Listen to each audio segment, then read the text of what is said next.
Nadie recuerda el nombre del primer samurái. No quedó grabado en mármol ni cantado en los templos. No hubo poema que honrara su gesta ni manos que conservaran su retrato. Y sin embargo, su sombra aún se alza cuando el viento sopla entre los pinos de Japón. Porque el espíritu que lo movía, la llama que lo guiaba, fue demasiado fuerte como para morir con él. Era un tiempo de caos, cuando el orden imperial comenzaba a resquebrajarse como porcelana agrietada. El emperador, encerrado entre biombos de oro y rituales vacíos, había dejado de gobernar. En su lugar, los clanes provinciales comenzaron a levantar ejércitos propios. La espada dejó de servir al trono y comenzó a servir al honor. En ese vacío de poder, surgieron hombres que no buscaban el trono, sino el equilibrio. Hombres que no se forjaban en palacios, sino en la niebla de los campos, donde cada amanecer era una posible despedida. Eran los Bushi, los guerreros de la estepa nipona. Y aunque aún no se les llamaba samuráis, ya respiraban la esencia de lo que serían. No eran simples soldados, eran guardianes de un ideal: la lealtad sin fisuras, el dominio absoluto del cuerpo y la mente, el servicio sin ego. Portaban armaduras que eran obras de arte y espadas que eran extensiones del alma. Vivían bajo un código aún no escrito, pero ya sentido en cada acto de entrega silenciosa, en cada batalla donde preferían morir con honor antes que vivir sin él. A diferencia de los conquistadores occidentales, los samuráis no se definían por lo que tomaban, sino por lo que estaban dispuestos a entregar. El miedo era domesticado, la muerte, aceptada como destino. En ellos la guerra no era un caos, sino una danza coreografiada por siglos de tradición y disciplina. La historia de los samuráis no comienza con una proclamación, sino con un murmullo. El murmullo de acero desenvainado al alba. El rumor ancestral de hombres que decidieron vivir bajo un principio más grande que sí mismos. Y ese murmullo pronto se convertiría en estruendo. Durante el siglo IX, en los días turbulentos del período Heian, Japón dejó de ser un imperio gobernado por la poesía y los dioses y comenzó a hundirse en una realidad más cruda: la de las tierras disputadas, los clanes enfrentados y la necesidad urgente de protección. Fue entonces cuando surgió el Bushi, el guerrero campesino convertido en centinela de su señor. No eran nobles, pero tampoco eran siervos. Eran algo distinto, algo nuevo. Defensores de una estructura social en ruinas, armados no solo con espadas, sino con un ideal aún más afilado. Los grandes clanes aristocráticos comenzaron a delegar la defensa de sus tierras a estos hombres, que pronto se convertirían en algo más que custodios. En los campos de batalla, entre la lluvia y el barro, nació una clase guerrera con un sentido del deber que traspasaba lo militar. Allí, en la forja de la necesidad, se templó el espíritu samurái. Poco a poco, este espíritu comenzó a tomar forma. Con cada escaramuza, cada victoria y cada derrota, se cultivaba un código implícito que aún no tenía nombre, pero que ya regía sus vidas. El honor se convirtió en divisa, la obediencia en virtud suprema. Los Bushi no eran mercenarios, su espada no se alquilaba, se ofrecía. Las primeras dinastías militares emergieron de este caldo de hierro y lealtad. Entre ellas, los clanes Taira y Minamoto elevaron la figura del guerrero a nuevas alturas. Ya no eran simplemente soldados locales, ahora eran instrumentos del destino. Y la sangre que derramaban no solo trazaba fronteras, sino leyendas. Mientras el emperador perdía poder real, el mando pasó al shogunato, y con él, la espada tomó el lugar del cetro. Fue así como el guerrero se convirtió en gobernante, y el samurái, aún en su infancia, comenzaba a escribir su historia no en papel, sino sobre la carne del tiempo. Los templos, los caminos, los arrozales. Todo comenzó a respirar bajo la sombra del kabuto, el casco samurái. Y mientras el mundo se inclinaba ante imperios lejanos, Japón se inclinaba ante una nueva casta. La de aquellos que vivían no por riqueza ni gloria, sino por el arte de morir con dignidad. Y en ese arte silencioso, comenzaba a gestarse una filosofía que no tendría igual en el mundo. No basta con saber empuñar una espada para ser un samurái. La técnica era solo el principio. Lo que realmente separaba a un bushi de un simple guerrero era su espíritu. Y ese espíritu fue moldeado, durante siglos, en el crisol de un código invisible que más tarde sería conocido como Bushido, el camino del guerrero. Bushido no fue escrito en pergaminos, sino en actos. Fue una ética nacida del silencio, transmitida de maestro a discípulo como una llama sagrada. Era la armonía entre la espada y la conciencia, entre la destreza marcial y la integridad inquebrantable. No se trataba solo de ganar batallas, sino de merecer la victoria. Los pilares de este camino eran 7, como 7 notas que componen la sinfonía de una vida digna: justicia, coraje, benevolencia, respeto, sinceridad, honor y lealtad. Cada uno de ellos era más que una virtud, era una exigencia vital. Un samurái no podía fallar a uno sin quebrarse por dentro. El honor, en especial, era su tesoro más sagrado. No se heredaba, no se compraba, y si se perdía, solo la muerte podía redimirlo. Por eso la vida del samurái no valía más que su reputación. Morir era aceptable. Deshonrarse, nunca. Y junto al honor, brillaba otra palabra silenciosa, pero omnipresente: Kaishaku. La capacidad de morir con dignidad. El samurái no temía a la muerte. La había domesticado, meditado, incluso reverenciado. En su horizonte de vida no existía la longevidad, sino la coherencia. Una muerte honrosa era la última ofrenda de un alma noble. El Bushido no buscaba héroes, sino hombres completos. Era una escuela de carácter, de autocontrol, de compasión en la guerra y de firmeza en la paz. Y aunque los tratados sobre el Bushido se escribirían siglos después, su esencia ya palpitaba en cada decisión de aquellos que se llamaban a sí mismos samuráis. Porque para ellos vivir no era simplemente respirar, era obedecer al deber, amar el silencio, servir sin esperar y caer, si era necesario, con la frente en alto y la hoja limpia de traición. Y quienes vivían de ese modo estaban listos para cambiar el destino de Japón. En el corazón del Japón medieval, el destino se tejía a filo de espada y tinta de sangre. El país no era una unidad, sino un mosaico fragmentado de clanes poderosos que juraban lealtad no al emperador, sino a su daimyo, el señor feudal que representaba su mundo entero. Y en cada clan, como nervios de una criatura ancestral, vivían y morían los samuráis. Ellos eran la voluntad armada de sus señores, capaces de sacrificarlo todo por la causa que representaban.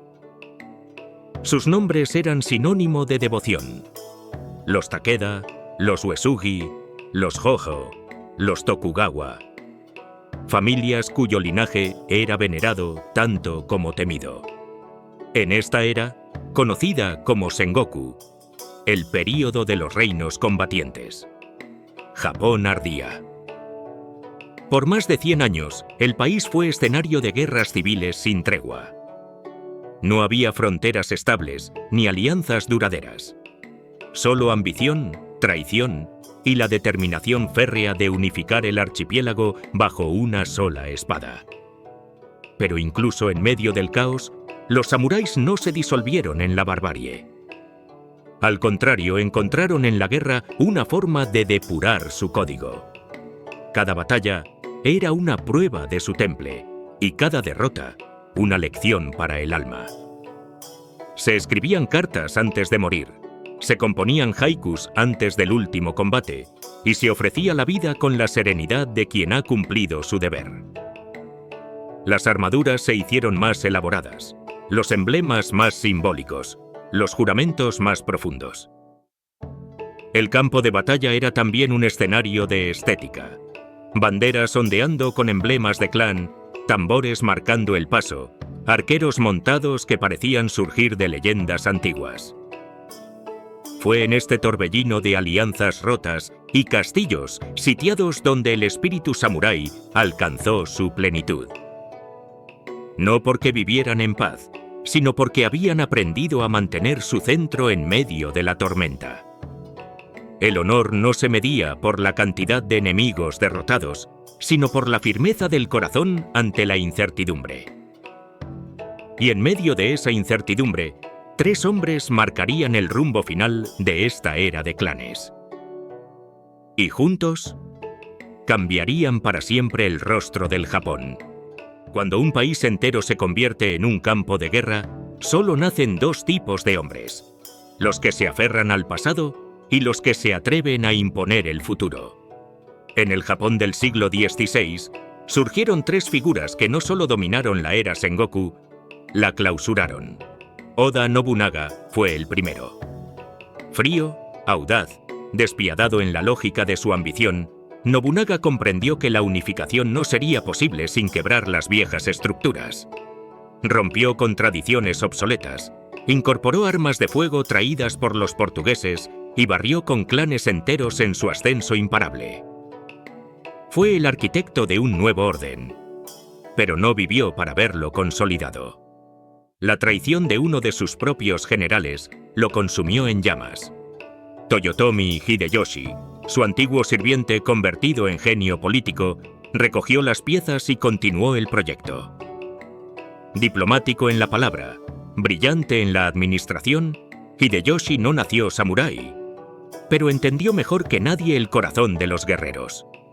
Prohibió a los campesinos portar armas, fijó los estratos sociales y creó un Japón donde el samurái era oficialmente una clase aparte, noble, rígida, casi sagrada. Bajo su sombra, la espada ya no era solo una herramienta de guerra, era un símbolo de estatus. Pero fue Tokugawa Ieyasu quien cerró el círculo. Esperó, pactó, sobrevivió. Y cuando finalmente venció a todos sus enemigos en la legendaria batalla de Sekigahara, selló el destino del país.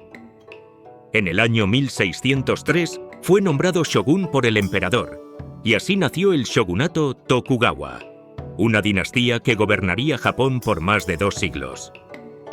Bajo su mandato, el país entró en un período de paz y aislamiento sin precedentes, la era Edo. Pero con esa paz, también comenzó el lento congelamiento del alma samurái. Sin guerras que librar, los guerreros se convirtieron en burócratas, poetas, maestros. La espada seguía colgada en sus cinturas.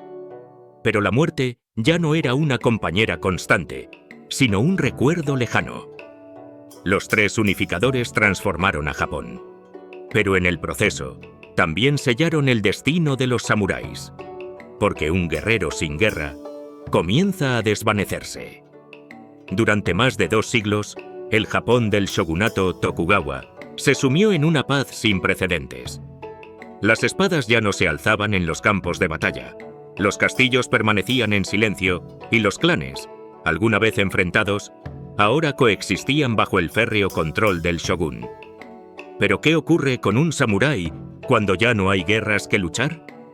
¿Qué queda del acero cuando no se usa? Los samuráis, privados de su razón de ser, comenzaron una lenta metamorfosis. Algunos se convirtieron en burócratas al servicio del Estado, otros en eruditos, pintores, poetas. El arte floreció bajo sus manos. La caligrafía, la ceremonia del té, la meditación zen, el teatro no. El camino del guerrero se transformó en un camino del espíritu. El bushido no desapareció, sino que se refinó, convirtiéndose en una filosofía de vida aún más exigente, más sutil, más invisible. Ya no bastaba con saber morir bien. Ahora había que saber vivir con dignidad, servir con templanza, obedecer con sabiduría. Las katanas se mantenían afiladas, pero rara vez abandonaban sus fundas. Y sin embargo, cada samurái sabía que el filo no estaba solo en el arma, sino en su voluntad de seguir siendo fiel al código en un mundo que ya no lo exigía. La sociedad se volvió estrictamente jerárquica.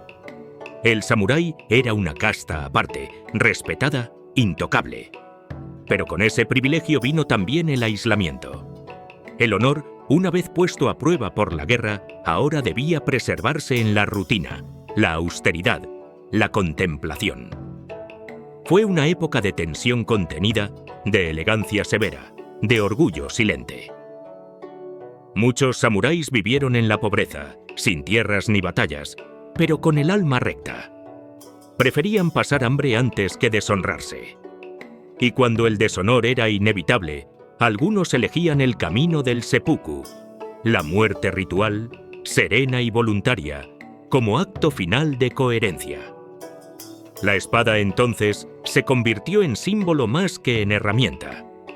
Era un recordatorio constante de lo que se había sido y de lo que jamás se debía dejar de ser. Pero ningún orden dura para siempre.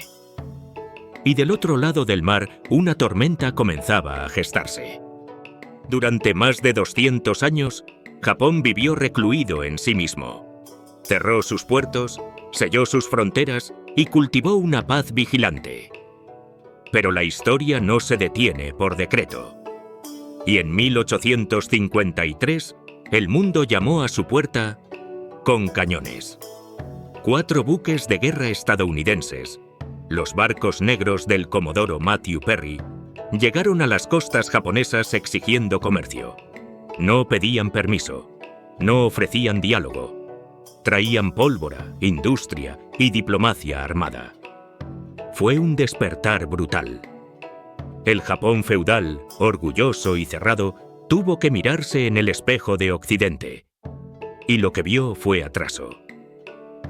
La modernización no tardó en llegar, y con ella, el derrumbe del orden antiguo. En 1868, la restauración Meiji marcó el fin del shogunato Tokugawa.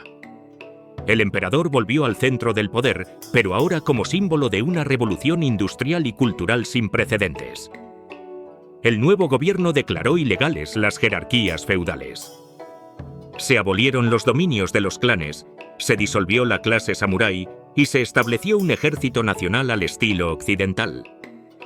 A los antiguos guerreros se les prohibió portar espadas. Su identidad fue desarmada. Muchos samuráis quedaron atrapados entre 2 mundos. Demasiado orgullosos para adaptarse, demasiado fieles a su código para traicionarlo. Algunos aceptaron la modernidad, se convirtieron en políticos, educadores, funcionarios del nuevo régimen. Pero otros no pudieron soportar la humillación de ver su legado reducido a folclore. En su interior, el bushido seguía ardiendo. Y para algunos, la única forma de mantenerse fiel era resistir. Y esa resistencia no tardaría en estallar. Cuando todo se tambalea, cuando el alma de una era es devorada por la velocidad de los nuevos tiempos, siempre hay uno que no retrocede, uno que encarna, en su sola figura, el espíritu de los siglos. Ese hombre fue Saigo Takamori. Nacido en el dominio de Satsuma, Saigo no fue un samurái de cuentos, sino de contradicciones. Fue fiel al shogunato, hasta que creyó que debía caer. Fue leal al emperador, hasta que éste traicionó la esencia del Japón antiguo.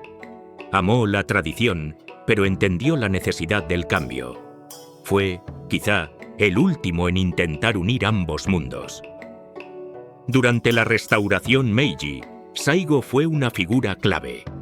Apoyó la modernización, pero pronto comprendió que el nuevo orden no respetaría el alma del samurái. Cuando se abolieron los privilegios, se destruyeron los clanes y se prohibió el porte de la katana, algo se quebró en su interior. No era cuestión de poder, era cuestión de honor. En 1877, Saigo lideró la rebelión de Satsuma, una revuelta desesperada, casi poética, contra el gobierno Meiji. Junto a unos 40.000 antiguos samuráis, marchó contra un ejército moderno, con cañones, rifles y trenes. Él y sus hombres portaban espadas, corazas y convicciones inquebrantables. La guerra fue breve y devastadora. Uno a uno, los antiguos guerreros cayeron, superados por una maquinaria que no entendía códigos ni ceremonias. En la batalla final, cerca de Kagoshima, los últimos samuráis se lanzaron a una carga suicida, sabiendo que no vencerían, pero decididos a morir como lo habían vivido. Saigo Takamori, herido, ordenó a su asistente que lo ayudara a morir por su propia mano. Su seppuku marcó el final simbólico del Japón samurái. Su figura, sin embargo, no fue condenada, sino venerada. Años después, el propio emperador le otorgó un perdón póstumo, porque incluso los vencedores sabían que, en él, había muerto algo que no volvería. La dignidad de un camino forjado en lealtad, sacrificio y belleza interior. Y así, con su caída, el eco del honor comenzó a extinguirse. Los cuerpos cayeron, las espadas fueron fundidas, los clanes disueltos, y sin embargo, el samurái no murió. Porque algunas ideas, cuando son vividas con tal pureza, no desaparecen. Se transforman en símbolo. Con la llegada del siglo XX, Japón se modernizó con una velocidad vertiginosa. Surgieron fábricas, trenes bala, ejércitos modernos, ciudades de acero y neón. Pero bajo la superficie, algo seguía vibrando: la vieja melodía del bushido. El código de honor de los antiguos guerreros fue adaptado, reinterpretado, incluso manipulado en algunos casos. Pero su núcleo, la idea de que hay algo por lo que vale la pena entregar la vida, persistió. Durante la Segunda Guerra Mundial, el gobierno militar japonés usó la imagen del samurái para alimentar el nacionalismo. Pero esa fue una versión distorsionada, vaciada de la nobleza original. El verdadero legado del samurái no es la obediencia ciega, sino el compromiso absoluto con el deber consciente. Una ética silenciosa, templada como el acero de sus katanas. En tiempos de paz, el espíritu samurái encontró nuevos caminos. En el arte marcial, en la poesía, en el cine, en la disciplina cotidiana del japonés moderno. El respeto, la puntualidad, la entrega al trabajo, la perseverancia, son rastros invisibles de esa cultura de honor. Y más allá de Japón, el mundo entero se rindió ante la figura del samurái. Akira Kurosawa inmortalizó su esencia en el celuloide. Hollywood adoptó sus arquetipos: las novelas, el anime, los videojuegos, la moda. Todos bebieron de esa fuente. Porque el samurái dejó de ser solo una figura histórica. Se convirtió en una metáfora universal. Una metáfora de alguien que no se rinde, que lucha por lo correcto, que se niega a traicionar sus principios aunque el mundo le dé la espalda. El samurái, entonces, vive en cada gesto de nobleza en medio de la adversidad, en cada acto de disciplina sin testigos, en cada vida guiada por un propósito más alto que uno mismo. Y quizá, al final, ese sea su mayor legado. Porque mientras haya alguien que camine con dignidad, el espíritu del samurái seguirá vivo. Cuando cae el último pétalo de la flor del cerezo, su belleza no desaparece, se graba en la memoria. Así ocurrió con los samuráis. Los tambores de guerra se han silenciado. Las armaduras cuelgan ahora en museos, y las katanas, una vez rojas de batalla, descansan frías en vitrinas de cristal. Pero hay algo que aún vibra en el viento de Japón, algo que no puede encerrarse ni disolverse: el alma del honor. El samurái no fue solo un guerrero, fue una visión del ser humano, fue una respuesta radical al caos de la existencia.